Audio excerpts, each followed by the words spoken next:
বিশ্বনবী সাল্লাল্লাহু আলাইহি ওয়াসাল্লামকে জেলের মধ্যে আটকানো হলো, 3 বছর রাখা হয়। কয় বছর? একটা করুণ কাহিনী। নবী জেলে গেছে কেন? ইচ্ছা কইরা নাকি জুলুমের শিকার? নবী কি আবু জেহেলের গরু ফিরাইয়া মারছে? উট জোর কইরা জবা দিয়া খাইছে? দুম্বা বিক্রি করে ফেলেছিল? নবী কি কারো ইজ্জত নষ্ট করেছেন? না, কারণ একটাই, তা হলো তিনি কোরআনের দাওয়াত দেন। আজও কোরআনের দাওয়াত দিলে জেলে যেতে হয় কি হয় না? আজ যারা জেলে যায় তারা নবীর সুন্নাত পালন করে, কিন্তু কোরআনের কথা বলে যদি জেল জুলুমের শিকার না হয়, মনে রাখতে হবে কোনো না কোনো অন্য ধান্দায় কাটায় সময়। বিশ্বনবী সাল্লাল্লাহু আলাইহি ওয়াসাল্লামকে নবুয়তের 7ম বছর, নবুয়তের 7ম বছর থেকে 10ম বছর, এই 3টা বছর বন্দিশালায় কাটাতে হয়েছে রসুলকে। এবার খেয়াল করুন, যেই জেলের মধ্যে দিয়েছে ওইটার নাম ছিল শেহাবে আবু তালিব। শেহাবে আরবের তৎকালীন কেন্দ্রীয় কারাগার। ভালো করে বুঝুন। আল্লাহ রাব্বুল আলামিন বলেন, শোনো, নবীকে শুধু জেল দেয় নাই, বরং আইন করে জেল দিয়েছে। আইন করে জেল দিয়েছে। ওই আইনের নীতিটা কি ছিল? আল্লাহ রাব্বুল আলামিন কোরআনুল কারীমের সূরা আনফালের 30 নম্বর আয়াতে উল্লেখ করেছেন, وَإِذْ يَمْكُرُ بِكَ الَّذِينَ كَفَرُوا لِيُثْبِتُوكَ أَوْ يَقْتُلُوكَ أَوْ يُخْرِجُوكَ وَيَمْكُرُونَ وَيَمْكُرُ اللَّهُ وَاللَّهُ خَيْرُ الْمَاكِرِينَ। আল্লাহ রাব্বুল আলামিন বলেন, নবী, তোমার বিরুদ্ধে 3টা অপশন রেখে একটা ষড়যন্ত্রের বিল পাশ করে ফেলেছে। তার কারণ সংসদে পাশ করে, ওর নাম ছিল দারুন নদওয়া। আবু জেহেলের সংসদের নাম কি? নবী সাল্লাল্লাহু আলাইহি ওয়াসাল্লামের বিরুদ্ধে আইন পাশ হলো, লিয়ুসবিতুকা, তোমাকে আমৃত্যু কারাদণ্ড দিবে, আও ইয়াকতুলুকা, অথবা তোমাকে হত্যাই করে ফেলবে, আও ইউখরিজুক, অথবা তোমাকে নাগরিকত্ব ক্যান্সেল করে এই দেশ থেকে অন্য রাষ্ট্রে নির্বাসনে পাঠিয়ে দেবে। আমার আল্লাহ বললেন, ওয়ায়াম কুরুনা ওয়ায়াম কুরুল্লাহ, তারা ষড়যন্ত্র করলো আর আমি আল্লাহ রাব্বুল আলামিন তার বিপরীতে কৌশল অবলম্বন করলাম, কারণ তোমাকে কেউ পরাজিত করতে পারবে না, আমি আল্লাহ আছি তোমার সাথে। রাসূল সাল্লাল্লাহু আলাইহি ওয়াসাল্লামকে জেলের ভিতর ঢুকাই দেয়া হলো, সাথে 53 জন সাহাবী, তার মধ্যে 7 জন হলো নারী আর বাকিরা পুরুষ। 2 জন ছিল শিশু। একটা ব্যারিকেড দেয়া হলো। প্রথম বছর কেটে গেছে। দ্বিতীয় বছর আবু জেহেল কৌশল অবলম্বন করল। মুহাম্মাদের সাথে যারা দেখা করতে যায়, আল্লাহর নবীকে যাদের নবীর সাথে যারা দেখা করতে যায় তাদেরকেও বন্দী করে। এখন আর নবীর সাথে কেউ দেখা করতেও যায় না, কেউ কোনো খাবার নিয়েও যাইতে পারে না। এক পর্যায়ে দেখা গেল আল্লাহর রাসূল সাল্লাল্লাহু আলাইহি ওয়াসাল্লামকে নবী আমার বলেন, এই সময় এমন একটা অবস্থাও হয়েছিল, আমি বাবলা গাছের পাতা চিবাইয়া চিবাইয়া তার রস খেয়েছি। পায়খানা যেমন শক্ত হয়ে যায় তেমন করেই আমাদের পায়খানা হয়ে গেল। 10, 12, 15 দিন পর্যন্ত প্রস্রাব পায়খানা বন্ধ। কারো কারো প্রস্রাবের সাথে ব্লিডিং শুরু করলো, পানি শূন্যতার কারণে। উপরে প্রচন্ড সূর্যের তাপ, খাবার নাই, পানিও নাই। ছোট শিশুদেরকে মায়ের বুকের দুধ ফুরাইয়া যাওয়ার পর ঠোঁট চোষাইয়া চোষাইয়া তাদেরকে লালন করার চেষ্টা চালানো হচ্ছে। একসাথে 53 জন মানুষ জেলের মধ্যে মারা যাবে, আর আরবের মধ্যে সবচেয়ে ভালো মানুষই তারা। সুবহানাল্লাহ। মুহাম্মদ আলামিন, সাদিকুল আমিন, সাদিকুল আসদাক, আবু বকরের মতো এত ভালো মানুষ, উসমানের মতো ভালো মানুষ, আলীর মতো ভালো মানুষ, আব্দুর রহমান বিন আউফ তলহা, জুবাইর, বেলাল, আরাদ, খাব্বাব, খুবাই, কত নেককার মানুষগুলো সব জেলের মধ্যে। রাষ্ট্র চালায় দুর্নীতিবাজেরা, নেককারেরা সব জেলে। নবীর কোনো অপরাধ ছিল এখানে? না, সততাই তার অপরাধ। তুমি এত ভালো কেন, এটা এই কারণে তুমি জেলের ভিতর থাকো। মানুষগুলো মরে যাওয়ার উপক্রম। এই কথাটা কেবল জানে আবু জেহেল এবং তার মন্ত্রী পরিষদে যারা আছে, আর বাকি কেউ জানে না। খুব ঠান্ডা মাথায় কথা নিন। জীবনে হয়তোবা আপনার শেষ সুযোগ এটা আল্লাহর কোরআন শোনার। আবু জেহেলের 3 জন উপদেষ্টা ছিল, মন্ত্রী পরিষদে 11 জন ছিল। এই 3 জনেরও অন্যতম যিনি ছিলেন, তার নাম ছিল হেশাম ইবনে আমর। হেশাম ইবনে আমর, বয়স ছিল 82 বৎসর। খুব কূটনীতিবিদ, দাড়ি চুল সব পেকে গেছে। যখন দেখতেছে আস্তে আস্তে আবু জেহেলের টার্গেট মোহাম্মদ এবং তার অনুসারীদেরকে জেলের মধ্যে আটকাইয়া মেরে ফেলা, তখন তার বিবেক তাকে তাড়া করছে। রাত্রে ঘুমোতে পারছে না। গত 5-6 রাত ধরে বৃদ্ধ মানুষ না ঘুমাইলে আরো দুর্বল হয়ে যায় না? স্ত্রী জিজ্ঞেস করলেন, প্রাণের স্বামী, ঘুমোতে এসেও আপনি কেন ঘুমোতে পারেন না? আপনার এই অবস্থা কেন? সমস্যাটা কি? স্ত্রীর কাছে খুব মনটা খারাপ করে হেশাম ইবনে আমর বলতেছেন, শোনো, প্রথমে কথা ছিল মুহাম্মদকে নজরবন্দি করবে, পরে আবু জেহেলকে পরামর্শ দিলাম তাহলে এটা করেন। দ্বিতীয়বারে বলল আরো কিছুদিন আটকাইয়া রাখি। এমনি করে করে 1টা বছর কাটাইল। দ্বিতীয় বৎসরে আবু জেহেল দেখলাম আরো বেশি কঠোর হয়ে গেল। তাদেরকে আর ঘর থেকে শিয়াবে আবু তালিব থেকে আর নামতেই দিচ্ছে না, বরং বাইরের কেউ যদি খাবার নিয়ে যায় তাদেরকে অ্যারেস্ট করা শুরু করলো। মানুষকে না খাওয়াইয়া যেন মেরে ফেলা না হয় সেজন্য পরামর্শ দিলাম জেল কোড অনুযায়ী কিছু খাবার দাবার দেয়া হোক। কিন্তু আবু জেহেল গত 6 মাস ধরে খাবার দাবারও বন্ধ করে দিয়েছে। সেই দিন পরামর্শ চাইল কি করা যায়। আমরা বললাম তাদের সাথে ভালো ব্যবহার করেন, কারণ তারা সবাই দেশের মানুষ। অপরাধ একটাই, তারা ইসলামের কথা বলে, কোরআনের কথা বলে। কষ্ট দেয়া ঠিক হবে না, তাদেরকে মানবীয় আচরণ করা দরকার। কিন্তু আবু জেহেল বলল, না না, জেল থেকে একজনকেও জীবিত বের করাতে পারা যাবে না। তার কারণ জেলে যাদেরকে আটকিয়েছি, একজনও যদি জেল থেকে ছাড়া পাইয়া যায় তাহলে গোটা মক্কার মানুষ ওই একজনের নেতৃত্বে ঐক্যবদ্ধ হবে, আর আমাকে এবং আপনাদের সবাইকে রাষ্ট্রের ক্ষমতা থেকে পদচ্যুত করে আমরা যেই বিধবার সম্পদ লুণ্ঠন করি, রাষ্ট্রের সম্পদ আত্মসাৎ করি, ইয়াতিমের মাল ভক্ষণ করি, সবাইরে সমানে পিটাইয়া দেশ থেকে তাড়াইয়া দেবে। একজনকেও মুক্তি দেওয়া যাবে না। সিদ্ধান্তটা কার? আবু জেহেল। তার কারণে আবু জেহেল জানে যাদেরকে আটকিয়েছি তাদের একজন যদি বের হয় তাহলেই খবর আছে। আমি জিজ্ঞেস করলাম, তাহলে কি করতে চান?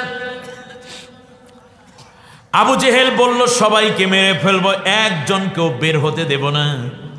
আও ইয়াকুতুলুকা, এই হত্যা করার কায়দায় চলে যাব। অটো মরে যাবে, জেলের মধ্যে মরলে কোনো আফসোস নাই, কেউ কোনো দোষও দিতে পারবে না। কিন্তু আসলে এটা মৃত্যু নাকি হত্যা? অতএব আল্লাহর কোরআনের সাথী কিংবা কোনো রাষ্ট্রে যদি কোনো মানুষকে অন্যায়ভাবে গ্রেপ্তার করে জেলের মধ্যে আটকে রেখেও ওই ব্যক্তি মারা যায়, তাহলে মূলত এটা হত্যা মামলা একদিন না একদিন হয়।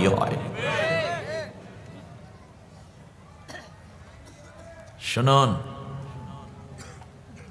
হিশাম ইবনে আমর বলছে, চোখের সামনে এতগুলো নেককার মানুষ, এতগুলো ভালো মানুষ মারা যাবে আমাদের দলের সাথে, মতের সাথে কিংবা আমাদের ধর্মের সাথে মেলে না, তাতে কি হয়েছে? এই মানুষগুলোকে হত্যা হবে। এই যে হত্যা হয়ে মানুষগুলোর লাশ একের পর এক বের করা হবে, আবু জেহেল যেভাবে বলেছে, ওই টেনশন, ওই পেরেশানি, ওই হেজিটেশন আমাকে ঘুমোতে দিচ্ছে না। বলে আপনি কিচ্ছু করতে পারবেন না বুড়া বয়সে, তাহলে আপনাকেও মোহাম্মদের পক্ষের লোক বলে জেলে ঢুকাই দেবে। আবু জেহেলের কোনো মা বাপ নাই। মা বাপ নেই মানে কি? এর মানে হচ্ছে তার আপন পর বলতে কেউ নাই, সে যে কারো উপরে খড়গহস্ত হতে পারে। ওই রাত ঘুমিয়ে আছে, পরের রাতেও কোনো ঘুম নাই, খাবার দাবার নাই। হিশাম ইবনে আমর শুকিয়ে যাচ্ছেন, দাঁড়াতে পারে না। স্ত্রী বললেন, আপনি কি করতে চান? বলল যে আমাকে বিদায় দাও, আমি দেখি মোহাম্মদ এবং ওই 53 জন নির্দোষ মানুষের জন্য কিছু একটা করা যায় কিনা। তিনি চলে গেলেন আর একজনের কাছে, যার নাম হলো জুহাইর ইবনে আবু উমাইয়া। জুহাইর ইবনে আবু উমাইয়ার মা জুহাইরকে ডেকেছে। জুহাইর, মায়েরা ভালো করে শুনুন, জুহাইর রে, শুনলাম তুই নাকি বড় মুস্তান, আবু জেহেলের বড় নেতৃত্ব দাও তুই, আর আমার মোহাম্মদ আমার কলিজার টুকরাকে নাকি আবু জেহেল জেলের মধ্যে আটকাইয়া মেরে ফেলতেছে। ও জুহাইর রে, তুই জানিস না এই মোহাম্মদ তোর দুধ ভাই, তোরেও আমি এক কোলে লইতাম আর এক পাশে মোহাম্মদকে নিতাম। শিশুবেলায় মোহাম্মদের গায়ের যেই ঘ্রাণটা ছিল আমার নাকের মধ্যে আসছে, এখনো সেই ঘ্রাণ আমি পাই। আমার এই কলিজাটারে দুইটা ভাগ করে একটা তোরে দিয়েছি, আর একটা মোহাম্মদকে আর এক ভাগ দিয়েছি। আমার মোহাম্মদকে খাওন দেয় না, পরন দেয় না, নির্যাতন করে জেলের মধ্যে আবু জেহেল। আর তুই সেই আবু জেহেলের ডান হাত হয়ে আছো, টাকা পয়সা আয় করে দাও। এইটা হবে না রে জুহাইর।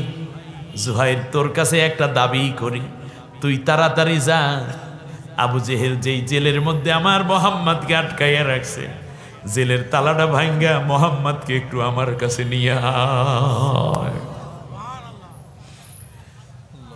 জুহাইর কোনো কথা বলে না, কিছুক্ষণ চুপ থাকার পরে মা বললেন, বুঝছি তুই পারবি না, এই কাজ যদি না পারো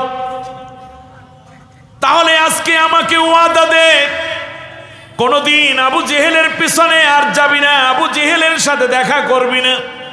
এখন থেকে আমার যে সম্পত্তি যতটুকু আছে এইগুলা নিয়ে যা করার তাই করবি, কোনদিনও আবু জেহেলের কাছে, আবু জেহেলের পাশে আর যাবি না, ওয়াদা দে। তার কারণ যে আমার মোহাম্মদকে হত্যা করতে চায় তার সাথে তুই থাকবি মা হিসাবে, আমি এটা মেনে নিতে পারবো না। তার কারণ মোহাম্মদ আমাকে এত সুন্দর করে মা কইয়া ডাক দিত, উম্মি বলে ডাক দিত, এমন সুন্দর মধুর ডাক, মায়ার ডাক পৃথিবীতে তুইও আমারে কোনো দিন দিতে পারো নাই।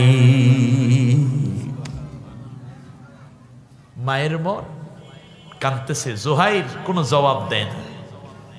হাতটা খপ করে ধরে ফেললো মা, বলল, আমার মনে হয় আমি খুব অচিরেই মরে যাব,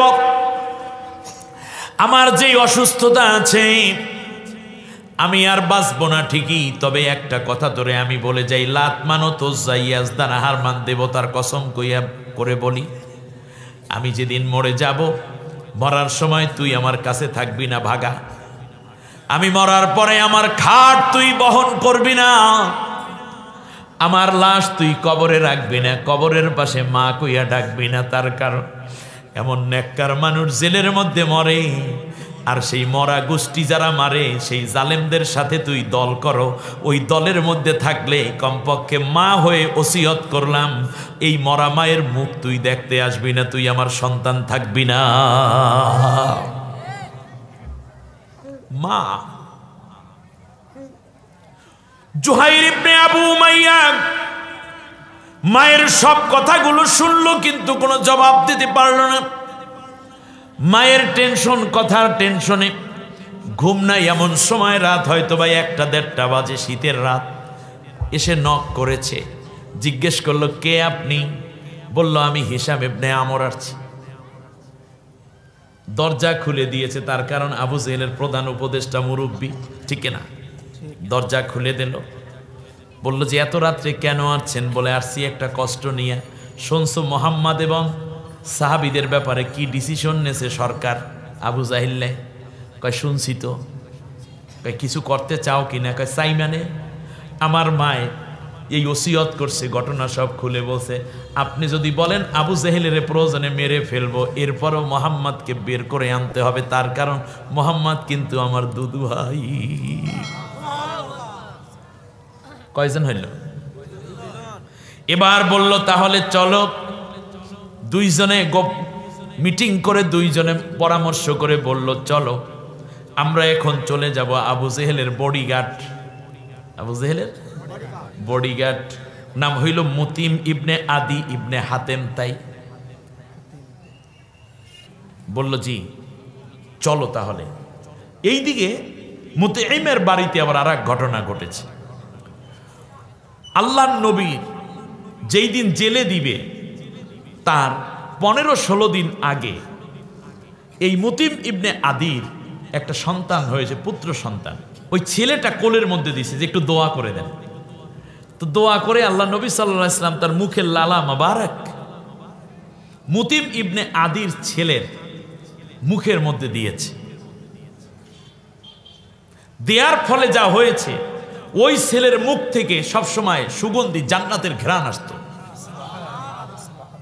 আবার এই ছেলে খুব তাড়াতাড়ি কি সুন্দরভাবে কথা বলা শুরু করে দিয়েছে, এবং তার কথা কোনো বাচ্চা মার্কা কথা না, সে কথা বলে জ্ঞানীদের মতো করে। তার কারণ তার মুখের মধ্যে কাল লালা। এই বাচ্চাটা যদি বলে আজকে বৃষ্টি হবে, ওই দিন বৃষ্টি হয়। ও যেইটা বলে সেটাই হয়। এজন্য সে খুব কম কথা বলে। হঠাৎ করে মায়ের গলা ধরে কান্না জুড়ে দিল, বলে আব্বু কান্দো কেন? শিশুটি বলতেছে মা গো, যেই মুহাম্মাদুর রাসূলুল্লাহর মুখের লালার বরকতে আমাকে আল্লাহ এত নেয়ামত দিয়েছেন, শুনছি তিনি জেলের মধ্যে, তারে নাকি হত্যা করা হবে। মাগো আব্বুকে একটু বলো তাকে যেন মুক্ত করে আনে। যদি নবী মরে যায়, নবীর শোকে আমিও কিন্তু মরে যাব। যেহেতু তার কথা সত্য হয়, ঘরের ভিতর আসার পরে তার স্ত্রী বলল কোনো কথা নাই, হয়তো মুহাম্মাদুর রাসূলুল্লাহকে মুক্ত করে আনো, আর না হয় আমার ছেলে বাঁচানো যাবে না। আমি বাবার বাড়ি চলে যাব কালকে সকাল হতে না হতে, তোমার ঘর আমি করব না। এমন নেককার মানুষকে যারা জেল দেয়, সেই শাসকের সাথে তুমি লাইগা থাকো, তোমার মতো নাফরমান স্বামী আমার দরকার নাই। ওই দুইজন এসে নক করলো মুতিম ইবনে আদির বাড়িতে। নক করার সাথে সাথে দরজা খুলে দিল। কে? বললো আমি হিশাম ইবনে আমর এসেছি। দরজা খুলে দিল, ভিতরে নিল। বললো এত রাত্রি কেন? বললো এত রাতে আমরা এসেছি সেটা ভালো কথা, কিন্তু একবার দরজায় নক করার সাথে সাথে তুমি দরজা খুলে দিলা, তুমি কি রাত্রে ঘুমাও নাই? বললো যে না ভাই, এই ঘটনা। এখন কি বিপদে পড়ছি বলেন তো দেখি। এদিকে বস নেতায় চাচ্ছে তাদেরকে মেরে ফেলতে, আর এখন তো আমার ঘরে আমার সন্তান মারা যাচ্ছে, আমার ঘর দুয়ার সব উলটপালট হয়ে যাচ্ছে। মনে রাখবেন, ইসলামী আন্দোলনের কর্মীদের উপর যত অত্যাচার হবে, তত বেশি প্রত্যেক ঘরে ঘরে অশান্তি সৃষ্টি হবে। সন্তান ইসলামী আন্দোলনে যোগ দিবে, স্ত্রী একামতে দ্বীনের কাফেলায় শামিল হবে। ঘরে ঘরে আমার যদি শান্তি আনতে চায়, তাহলে কোরআনের আন্দোলনে সকলকে শামিল হতে হবে। শুনুন, আমার মা বোনদেরকে এই আলোচনাটুকু শোনার জন্য বিশেষ অনুরোধ করছি আমি। মুতিম ইবনে আদি ইবনে হাতেম তাই আস্তে করে সব ঘটনা খুলে বলার পর বলল, কিছু একটা করবা নাকি? তাহলে বললো যে হ্যাঁ অবশ্যই করব, কি করা দরকার সেটা বলেন। বললো যে কোনো কথা নাই, তাহলে চলো আমরা চলে যাই আরেকজনের কাছে। কার কাছে যাবা? তার নাম বুখতারি ইবনে হেশামের কাছে যাই। কারণ বুখতারি ইবনে হেশাম হইল একদিকে আবু জেহেলের ভগ্নিপতি, আর একদিকে আবু জেহেলের রাষ্ট্রের সমস্ত ধন ভাণ্ডার, মানে অর্থমন্ত্রী যাকে বলেন। ভগ্নিপতি আবার কি? অর্থমন্ত্রী।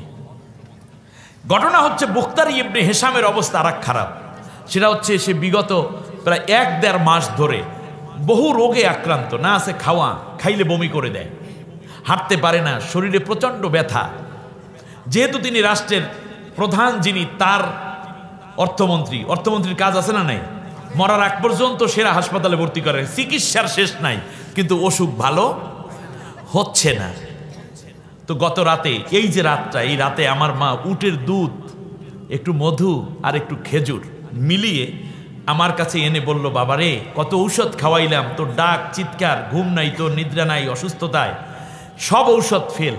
এখন মোহাম্মদ যেই কালেমা পইরা মানুষকে ইসলাম বানায়, আমি সেই লা ইলাহা ইল্লাল্লাহ মুহাম্মাদুর রাসূলুল্লাহ বলে এটার মধ্যে একটা ফু দিয়া দিছি, তুই খাইয়া দেখ সুস্থ হও কিনা। বুখতারি ইবনে হিশাম, বুখতারি ইবনে হিশাম বলল, আমি একদিকে দুধ পান করতেছি, পেটের মধ্যে যাচ্ছে, আর আমি সুস্থ হয়ে যাচ্ছি। আমি এখন পুরো সুস্থ, আমার রোগ ছিল আমার মনেই নেই। আমার মা আমাকে বলেছে, বাবা এই মোহাম্মদকে নাকি মেরে ফেলতে চায়। বাজান রে, কোনো দিন তুমি এই হত্যা কাজের সাথে জড়িত হইতে যাইও না, পারলে মোহাম্মদের উপকার করো। ভাইরে, ওই টেনশনে ঘুম আসে না, মোহাম্মদকে কিভাবে উপকার করা যায়। বলো, তাহলে তুমি কি মোহাম্মদের মুক্তির জন্য কাজ করতে চাও? বলো, অবশ্যই চাই। কি করতে হবে সেটা বলেন। ওর বোন তো আমার ঘরের মধ্যে আছে। বলল, তাহলে কাজ করো, আমরা চলে যাব আর একজনের কাছে। কে? তারা চারজনে মিলে চিন্তা করলো, যা বলো জায়মা ইবনে আসওয়াদ ইবনে মুত্তালিবের কাছে। জায়মা ইবনে আসওয়াদ ইবনে মুত্তালিব হলো পররাষ্ট্রমন্ত্রী। জায়মা ইবনে আসওয়াদ ইবনে মুত্তালিবকে গিয়ে ঘুম থেকে উঠাইছে, কিন্তু জায়মা তখন স্বপ্নে দেখতেছিল মুহাম্মাদের সাথে তিনি কোলাকুলি করতেছে। ঘুমটা ভেঙে গেছে, ওনারাও নক করছে। বলল, কি ব্যাপার? বলল যে আমরা চারজন এসেছি এই কারণে, মুহাম্মাদকে মুক্ত করতে হবে। বলল যে আমিও চাই। একটু আগে মুহাম্মাদকে স্বপ্নে দেখেছি, আমার ঘরটায় এখন গিয়ে দেখো মনে হয় যেন সুগন্ধিতে ভরপুর হয়ে গেছে। আমার খুব ভাল লাগতেছে আজকে, কারণ মুহাম্মাদের সাথে কোলাকুলি করছি। আমরা দেখছি মুহাম্মদ তো খারাপ না, খুব ভালো মানুষ, উদার মানুষ, আলামিন। তাকে হাজার অপবাদে জর্জরিত করছে আবু জেহেল। বলল যে মুহাম্মাদকে মুক্ত করতে হলে কি করা দরকার? বলল যে এখানে কিছু বলবো না, ঘরে মহিলারা আছে, মহিলারা ফাঁস করে দিতে পারে কথা, বা দেয়ালেরও কান আছে, একটা শব্দ আছে না। আমরা চলে যাই একটা জায়গায়। কোথায় যাবা? বলল চলো একটা পাহাড়ে যাই। ওই পাহাড়টার নাম ছিল হাজ্জান। পাহাড়ের নাম কি? হাজ্জান নামক একটা পাহাড়। 82 বছরের বুড়া মানুষ বেয়ে বেয়ে পাহাড়ের উঁচু চূড়ায় উঠেছে, হাতের মধ্যে হাত রেখেছে। হাত রেখে রেখে ওয়াদা করল, লাত মানাত উজ্জা ইয়াজদান হারমান দেবীর কসম করে বলি, যতক্ষণ পর্যন্ত মুহাম্মদকে মুক্ত করতে না পারবো ততদিন পর্যন্ত আমরা কেউ ঘরে ফিরে যাব না। আমি আপনাদের কাছে জানতে চাই, এই 5 জন কি ইমানদার ছিল না কাফের ছিল? নরমাল কাফের নাকি বড় বড় কাফের?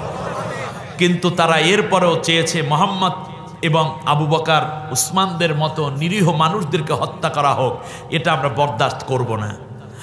খেয়াল করুন, কথাগুলো যখন শুনতেছেন বলল যে আর কোনো কথা নাই, চলো। গিয়ে নক করেছে, তখন ফজরের আজান, জাস্ট তখন তার আজান ছিল না, জাস্ট সুবহে সাদিকের সময়। আল্লাহু আকবার পড়েন। গিয়ে নক করেছে, টুন টুন টুন। আবু জেহেল বলল, কে? হিশাম ইবনে আমর বলছেন, আমি এসেছি। প্রধান উপদেষ্টা নক করছে প্রেসিডেন্টের ঘরে। দরজা খোলা লাগবে না?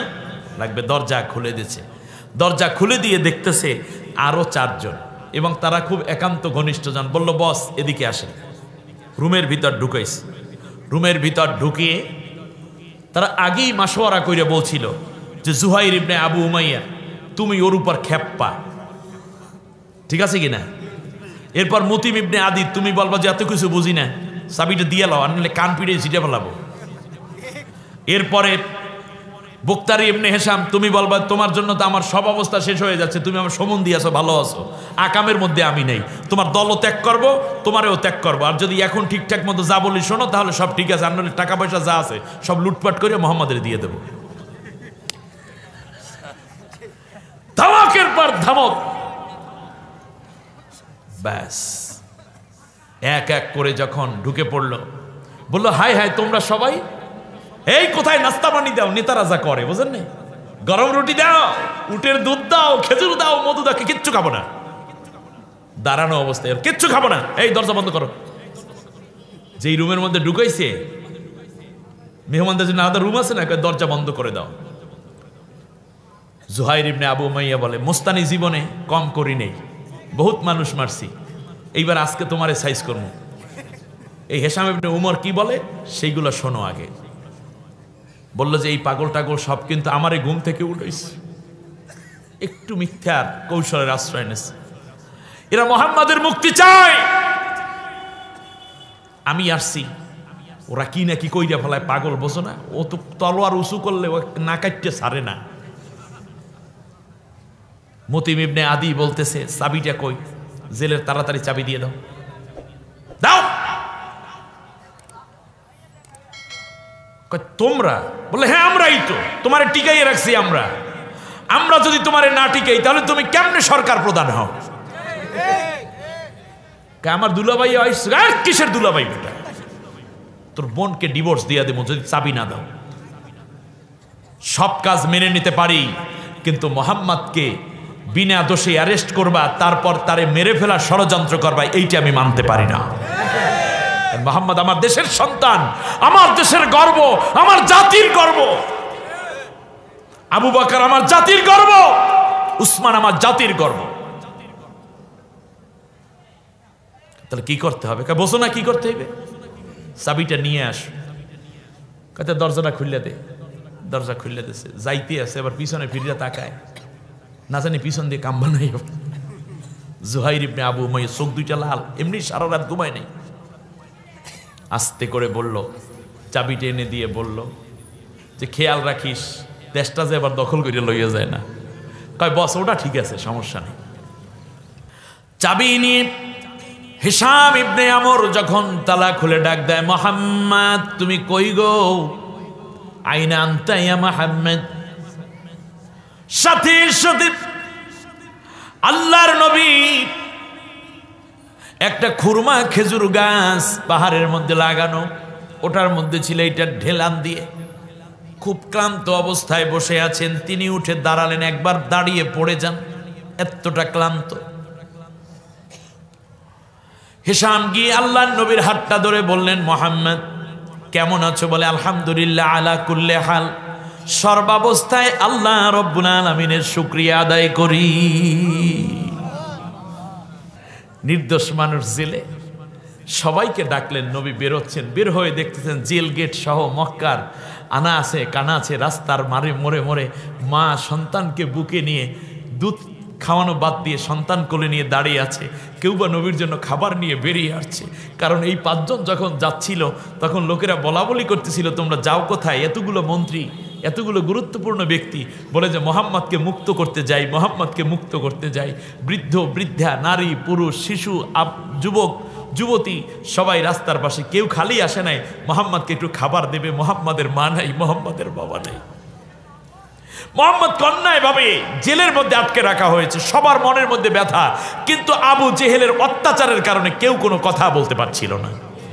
আজকে রাস্তার দুই পাশে দাঁড়িয়ে মুহাম্মদ সাল্লাল্লাহু আলাইহি ওয়াসাল্লামকে এক নজর দেখার জন্য, সাহাবীদেরকে দেখার জন্য দাঁড়িয়ে আছে তারা বিভিন্নভাবে রাসূল সাল্লাল্লাহু আলাইহি ওয়াসাল্লামের একটু সবাত নেয়ার জন্য। রাসূল সাল্লাল্লাহু আলাইহি ওয়াসাল্লামের জন্য কেউ তাড়াতাড়ি রান্না করে ঘরের যার যা ছিল এনে রাসূল সাল্লাল্লাহু আলাইহি ওয়াসাল্লামকে দেওয়ার চেষ্টা করছে। বিশ্বনবী সাল্লাল্লাহু আলাইহি ওয়াসাল্লাম মুক্ত হলেন, কিন্তু এরপরে বিপদ তার কাটে নাই। এক পর্যায়ে তিনি হিজরত করলেন। এরপরে আল্লাহ তাআলা ইসলামী রাষ্ট্র কায়েমের মাধ্যমে মক্কা এবং মদিনা পুরোটাই ইসলামী রাষ্ট্রের আয়ত্তে আনার সুযোগ করে দিয়েছিলেন। একটা স্লোগান দিতে হবে কোরআনের পক্ষে, কিন্তু বিপক্ষে যারা যাবে তাদের ব্যাপারে নবীজি বলেছেন, শোনো, ইয়াকুলুল কোরআনু ইয়া রব্বাল আলামিন ইন্না আবদাকা হাযা ইত্তাখাযানি মাহজুরা ফাকদি বাইনি ওয়া বাইনাহু। আল্লাহ তাআলা এই তোমার সেই বান্দা যে আমাকে ধরে নাই, আমারে পড়ে নাই, আমার পক্ষে থাকে নাই, আমার আন্দোলনে সামিল হয় নাই, বরং যারা কোরআনের পক্ষে ছিল আমার পক্ষে, তাদের বিরুদ্ধে তারা হাজার রকমের প্রোপাগান্ডা করেছে, মিথ্যা মামলা হামলা করেছে। অতএব আজকে তুমি এই ব্যক্তির বিরুদ্ধে আমার সামনে বিচার ফয়সালা করে দাও। তাহলে বোঝা যায় কারা কোরআনের পক্ষে কারা বিপক্ষে। কোরআন তাদেরকে চেনে। কোরআন আছে যেখানে, কোরআন নাই যেখানে, কোরআন আছে যেই দলে, কোরআন নাই সে দলে।